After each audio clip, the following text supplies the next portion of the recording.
if you look back in time, you can see that over the last 4,500 years, we've had 75 major temperature changes. We've had periods when it's been much warmer than now. Please explain that. But could that be, I'm sorry to put this to you again, as I did in the last interview I did with you, but could that possibly be because you repeat time and time again, 16 times in one chapter, that the world has cooled in the last 10 years? Well, we're looking at time over historical times, archaeological times and geological times. You are trying to focus on 1 year or 5 years and tell us this is the future of the planet. I am saying that we get the future from looking at the past. And what journalists, and Mr Monbiot is a journalist, he has no scientific qualifications because he said that to me, he's written it to me. What you are trying to do is to ignore the past and to frighten people witless about things which are happening today. OK, all right, George Monbiot. Right, I find this absolutely fascinating. Professor Plimer is asked a straightforward question. Can he still justify his statement that it has cooled this century?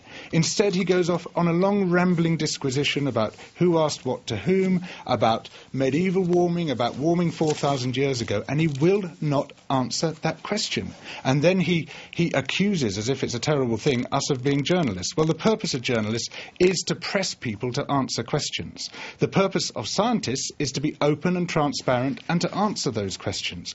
And Professor Plimer just ducks and dives and evades and avoids at every opportunity, and he's doing the same today. He hasn't answered that question that Tony put to him and that I pressed him on about temperatures cooling this century, because he can't, because it was yet another fabrication in his book. And to support that fabrication, he's now giving us a whole load of new fabrications about the medieval warming period and the Roman temperature record and temperature records 4,000 years ago, when the science shows unequivocally that it is warmer today than at any of those periods that he mentions. All right. And the only science which doesn't show that is a fabricated science where Plimer has quite deliberately pulled out figures or made them up altogether in his book. Ian Plimer, is it reasonable for journalists to ask questions about something which you repeatedly claim in your book and to actually get answers to those questions? I would have to check the references in this on the last 10 years. That I will do. Mr Monbiot is talking about pressing people. In his backyard was the CRU. He fawningly accepted everything they said, and they conned him. He was so easy to con because he believed everything. Plimer. The second thing is he talks about two Answer new the question, Professor Plimer. It is the height of bad manners to interrupt. You are evading the question again. He raised a new subject, and that was that there was a new fabrication about the medieval warming. Now, can Mr Monbiot show me where that comes from? Because we know that wheat, barley and cattle and sheep were on Greenland in places where there's ice now. Was Greenland warmer or not? Now, that is not a new fabrication. Second thing is, in Roman times, in his country, up near where he lives, they grew grapes. Is that a fabrication? He says these are new fabrications. OK, all right, I'm going to stick to some of the questions that Mr Monbiot has been asking you. The issue of measuring temperatures at the heart of this. Once again, you take issue with Ian Plimer's claim that satellites and radio sondes show there is no global warming. Tell us why.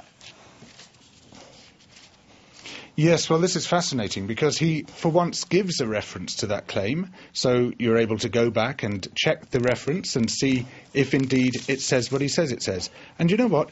It says precisely the opposite of what he says. It's a paper by Charles F. Keller, and it said that the recent data from satellite and radio sondes, which are weather balloons, the recent data blows away the contention that there has been no further warming. And what does Plimer do?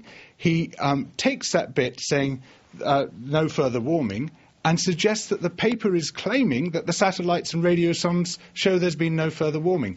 Again, turning around the conclusions 180 degrees, straightforward scientific fraud. All right, we're nearly out of time, but I'm going to have to get you to respond to that. This is a paper you do quote by Charles Keller. You stand by your quotation. There is a dispute on how you tweak the satellite data, and that can give you the answer you want. We know from measuring temperature at thermometer sites. You That's cited totally that as a unreliable reference. as well. Can I just ask, do you stand by your selection of the Keller quote? Selection, I think that's a very moralistic word. I have scanned... But you've only taken a part Which of the page overall... are we talking about?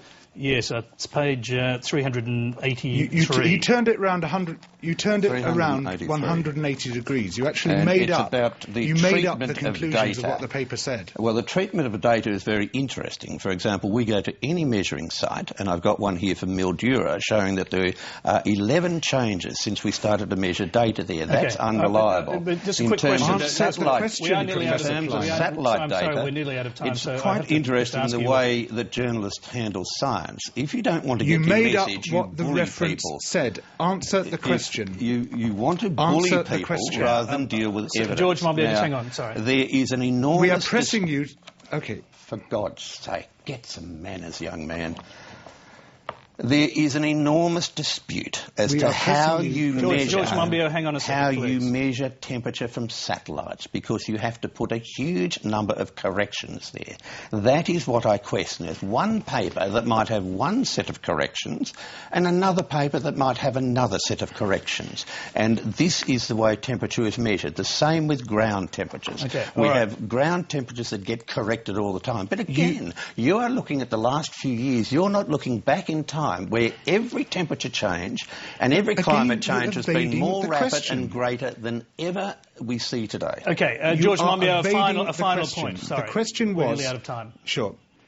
A classic example of Professor Plimer evading the question. The question was, did you reverse the findings of the reference that you cited? Answer, yes, he did. But will he answer that question? The heck he will. And it is, again, I say, the height of bad manners not to answer the very straightforward question which has been put to you. But you can't answer it because you have made up the facts.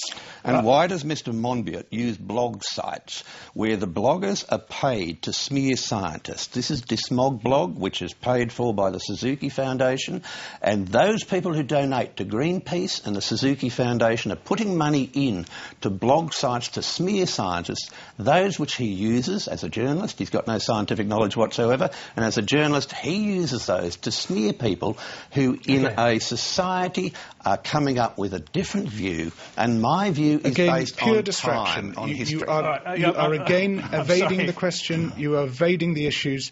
It's just a fascinating exercise in evasion and distraction. Why won't Professor Plimer ever answer the straightforward questions that are put to him? OK, I'm sorry, I'm going to have to cut it off there because we could go all night, obviously, and there are many more questions besides. But we will have to leave the debate there for tonight. We thank you both for joining us, George Monbiot in Copenhagen, Ian Plimer here in Sydney. Thank you.